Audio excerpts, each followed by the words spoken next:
Sasa hao wengine walielewa how to utilize their time well. Ambia jirani yako, umeshindwa kwa sababu you didn't manage yourself well. Hallelujah. I'm sharing the keys on how to overcome challenges in your life. It's about how do I manage myself. And I've said that word management, we are talking about is the effective, efficient, and correct and timely delegated value. Now, God has given you this life. No anasema maisha yenye umepewa ni deni. Jua namna unavyoitumia vizuri. Amen. Ndio maana Biblia inasema tukijua muda tulionao ni mfupi, basi let us redeem it. Let us redeem time. Tufanye mambo ambayo yatatufaidisha kiroho. Tufanye mambo ambayo yatatufaidisha katika ulimwengu huu. Sasa kama wewe unalala usingizi kuanzia saa 3, unaamka saa 2, utakufa masikini. Kwa sababu nasema kusinzia kidogo, basi umasikini utakuvamia kama jambazi. Kulala kidogo na kusinzia kidogo. Now, how do you normally manage yourself? There are things that you are given. How do you manage them? Time is a resource. Narudia tena, time is a resource. Ukichezea na muda na wakati, utakuja kulia ukifika miaka 60 ama 70, na utaanza kuwa mzee ambao unalaani watoto wako. Ambia jirani yako, nakataa kuwa mzee wa kulaani my generation. Amen. Kwa sababu you never managed yourself. Now, wakati Mungu anaongea na mfalme Farao kwa njia ya ndoto, ameota ndoto lakini hajui maana yake. Anasema miaka 7 ameota ngano 7 ambazo zimekonda, zina meza ngano ngapi? 7 zenye zimenona. Ng'ombe 7 ambao wamekonda wana meza ng'ombe 7 ambao wamenenepa. Alafu hajui tafsiri yake. Yusufu anaitwa. Alafu Yusufu anamwambia miaka 7 mfalme kutakuwa na utele wa chakula. Lakini baada ya kuwa na utele wa chakula, miaka zingine 7 kutakuwa na njaa. Na akampatia hekima, sema hekima. Ndio maana katika ufalme wa Mungu tuna siri. Hiyo siri itakubeba, hautang'ang'ana. Ukiwa na siri na unaishi maisha ya ufalme, utashinda kila jaribu. Sema amen. Kama unaelewa siri za ufalme na uzishike na ukae ndani na utembee ndani, wakati wengine wanalia, wewe utafurahi. Ndio maana Yusufu akamshauri mfalme akasema, wakati ambao tutakuwa na mavuno mengi, tuweze kuweka zingine, ili ile njaa inapokuja itupata kwamba we are prepared. Ambia jirani yako, kushindwa kwako ni vile haukuwa prepared mapema. Sema amen. Key to overcome challenges in life. Ndio naona wakati wa kipindi hiki cha corona, Unajua sometimes sisi wachungaji tunasema we are in the full-time ministry. What is full-time ministry? Full-time ministry does not give you a license to be lazy. Atunajua mimi ninahubiri tu 24/7. Sikia, hakuna mhubiri ambao utahubiri 24/7. Kuna kipindi utalala. Amina. Sikia, kuna wahubiri wanafanya mengi makubwa, lakini wana kazi wanafanya. Manage your time very well. Na mama wewe ambao uko kwenye ndoa, kama Mungu ameleta baraka kwa hiyo ndoa, wacha kukula kila kitu. Unajua kuna wamama ni wazuri wa kukula kila kitu. Mzee anaamka asubuhi anatafuta analeta, mama anakula vyote. Mtazeeka nyote, mtaangaliana, hamna mbele, hamna nyuma, kwa sababu wakati wa utajiri, wakati wa baraka hamkuwa na hekima. Kuna miaka, there are 7 years of prosperity. How do you use those 7 years? Because challenges will always come. But are we prepared? That's the question. Say amen. Hallelujah. You see, management, you need to learn how I need to manage myself. That's why in management, you also need to know that there are people that the enemy will send who are called time wasters. Watu ambao wanakuja kukupotezea nafasi na wakati, wanakunywa chai na wao, but they are contributing nothing into your life. Amen. It is a high time for you to wake up. Amka kutoka kwa usingizi. Amka ujue kwamba Mungu amekuitia maisha mema, hajakuitia maisha kung'ang'ana. Sikia, kuteseka, it is your choice. It's not God's choice. Because Maria sema kwamba katika Mark chapter 4 verse 11, he told them, but for you the secret of the kingdom is given to you, but to those who are outside the kingdom, wale ambao wako nje ya ufalme, they are being told about parables. Hawaambiani siri, wanaambia mafumbo. Lakini ninyi ambao mko kwenye ufalme mnaambiwa siri. Leo hii pokea siri ya kuinuliwa. Pokea siri ambayo itakugeuza. Pokea siri ambayo itafanya maisha yako yawe juu. Mimi nakataa kuishi maisha ya kuchanganyikiwa.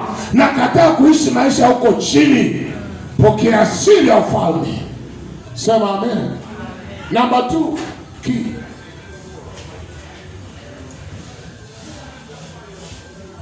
Amen. Sema ufunguo wa pili. Sema ufunguo wa pili. Hallelujah.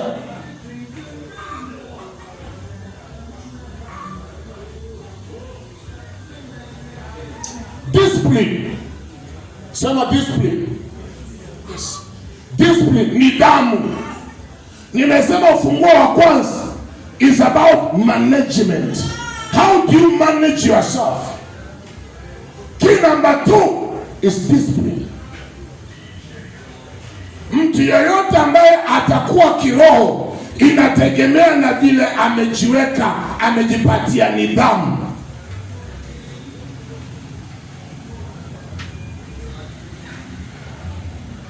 Sikia, kama uta manage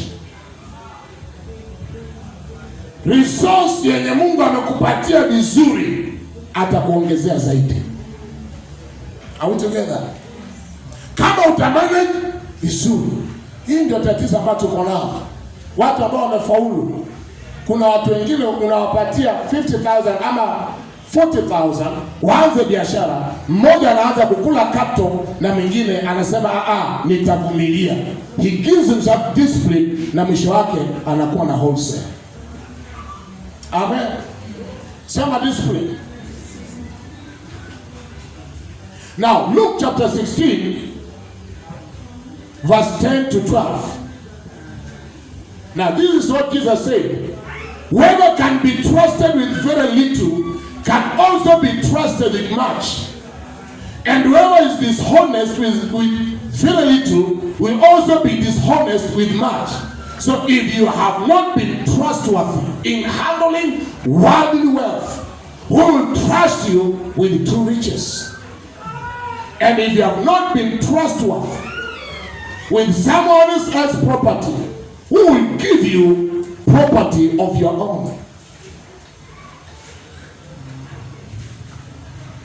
Mungu atakupatia kile ambacho you can manage. Amen. God will give you what you can only manage.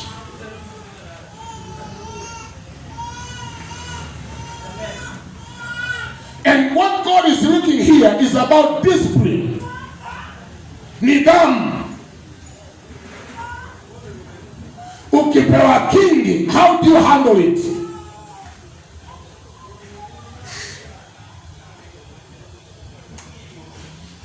Bwana sifiwe. Now, kuna kitu ambacho tunazungumzia, management of prayer. Some of us, we pray God to give us a job. And then God says, that's okay.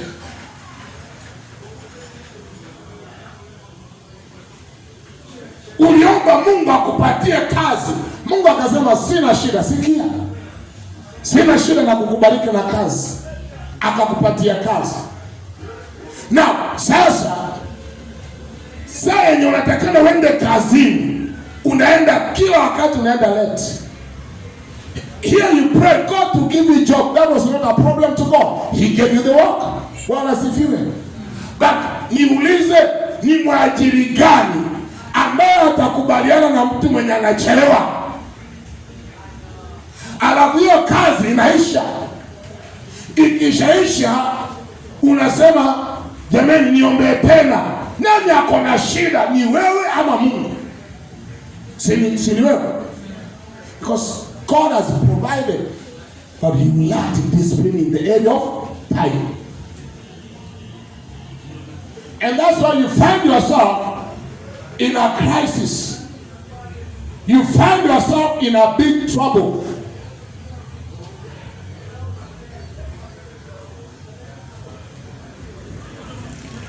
Hata wengine unaweza ukaomba Mungu akakupatia anything, but how do you handle that which you have been given? It is a test, either God to promote you or to demote you. Ni mtihani. Ni mtihani ambao Mungu atatumia kila ambacho amekupatia, either hicho chenye alikupatia kikuinue, ama hicho alichokupatia ajue moyo wako vile ulivyo. Ni mtihani. Ndio maana kuna watu wengine leo hii wakibarikiwa sana kanisani, walimtafuta Mungu kwa maombi na Mungu akawabariki, mwisho wake hawaonekani kanisani. Mungu asema ni sawa. Utakuja tena mbele za Mungu kuomba na Mungu anasema huyu nilimpa kingi lakini hakujua kuhandle. Na mama yako utakuwa ukiomba na Mungu atendi. Utakuwa unafanya kazi ya kibarua ambayo leo umepata, kesho hauna.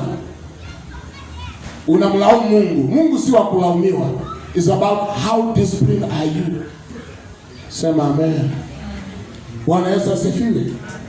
So how do you manage the dangers that we have? Anything that God has given us, sometimes whether big or small, our problem is about mismanagement. Amen. Hata Mungu amekupatia tu nyumba ambayo si yako, umerent, but you don't know how to keep it clean.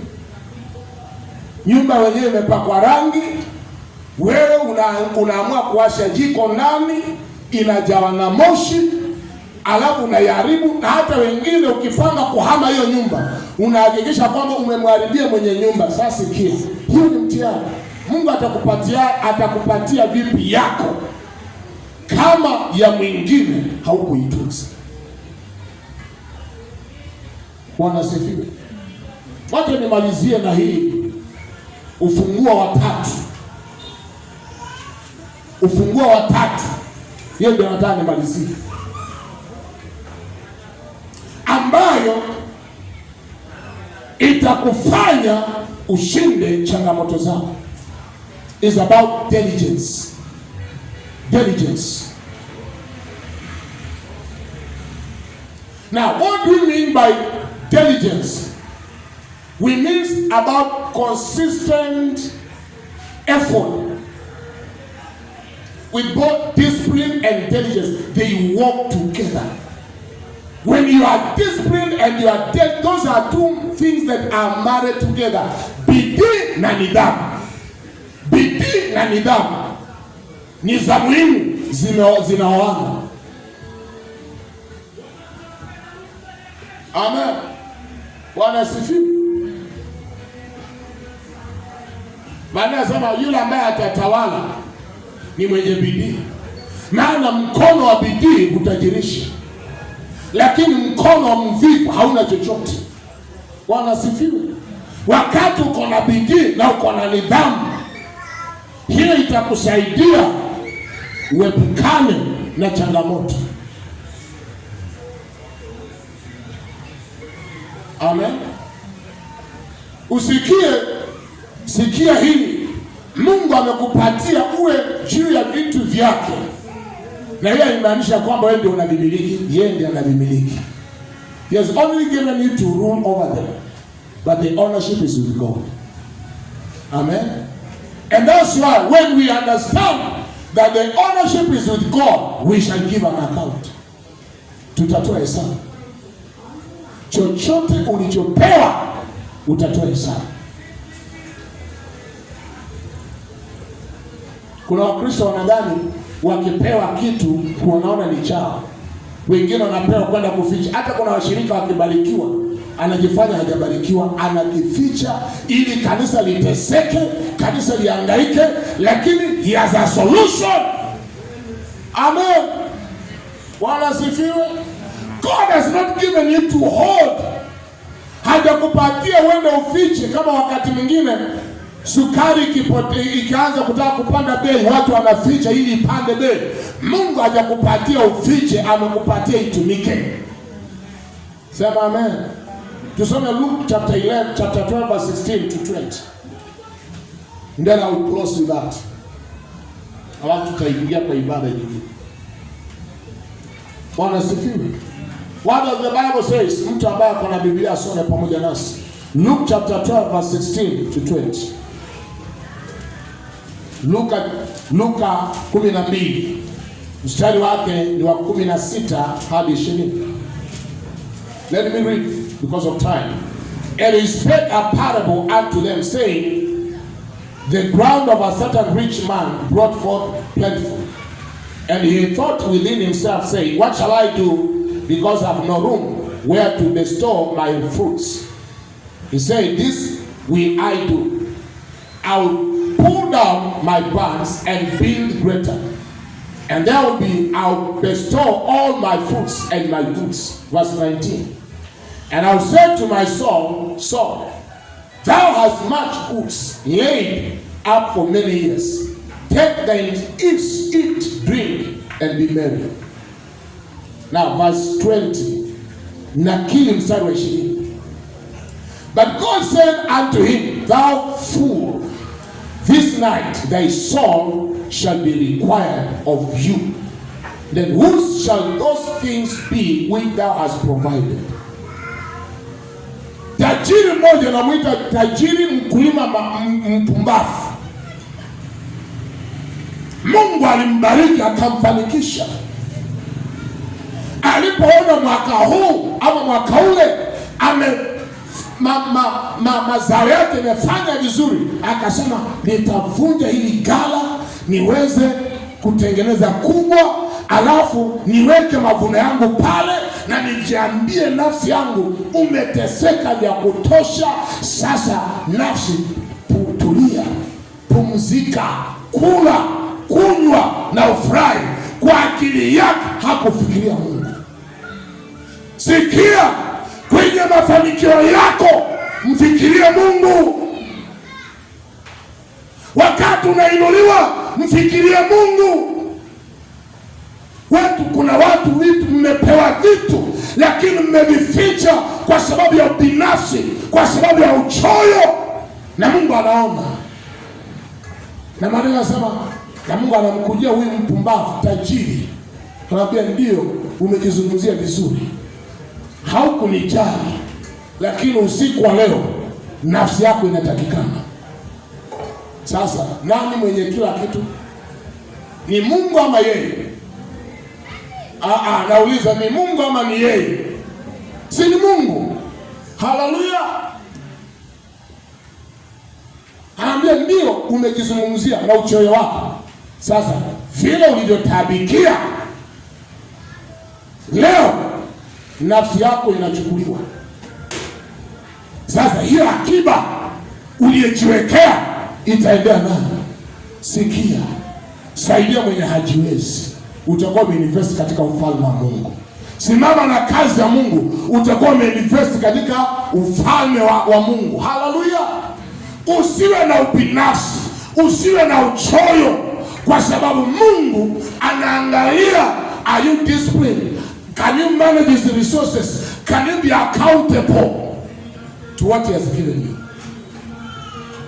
Once God knows that you are faithful with the little, you are faithful in your giving, God will supply more. Sikia, Mungu anainua washirika ambao they can give tithe. They can support the work of God. Habariki watu ambao wataenda wajiringe na hiyo utajiri. Anabariki wale ambao watanyenyekea na warudishe kila ambacho Mungu aliwapatia kwa sababu ya ufalme wake. Mungu akusaidie ili kwamba mawazo yako na akili yako igeuzwe imtumikie Mungu. Haleluya. Simama kwa miguu zako tuombe. Inua mikono zako ninapokuombea. Hata wewe ambao unanitazama, ujumbe huu ni kwako. Kuna vitu ambavyo Mungu amekupatia, but how are you managing them? How are you managing the resources that God has given you? How are you managing time? A lot of troubles that we have found ourselves inside is because of mismanagement. And that one has blocked our blessings. May God help us this day, that our minds will be renewed, that the way we do things, the way we see the things of God shall change. Tutaona vitu za Mungu kwa mtazamo mzuri, na tutasimama na kazi ya Mungu, na Mungu atakubariki, atakuinua. Kwa sababu gani? Unamjali na unajali kazi yake. Baba, katika jina la Yesu, ninakushukuru kwa sababu ya wema wako. Ninakushukuru kwa sababu ya fadhili zako. Makusudi yako kwa maisha yetu ni makubwa, na ninaomba kuanzia leo ya kwamba hatutatumia vibaya kile ulichotupatia, na hatutapoteza muda na baraka ambazo umetupa. Ninakushukuru kwa sababu wewe ni wa ajabu, unastahili kuinuliwa na hata kuabudiwa. Tunaombea kila yote ambaye anatutazama ya kwamba Bwana utampigania kwa utukufu wako. Kila mapepo na nguvu za giza ambazo zinafinyilia watu na kuwafanya wasio overcomers, kuanzia leo tunang'oa, tunaharibu hizo nguvu za giza na zikapale kushindwa kwa jina la Yesu. Asante maana umetenda. In Jesus name we pray. Amen. Amen. Bwana wabariki sana.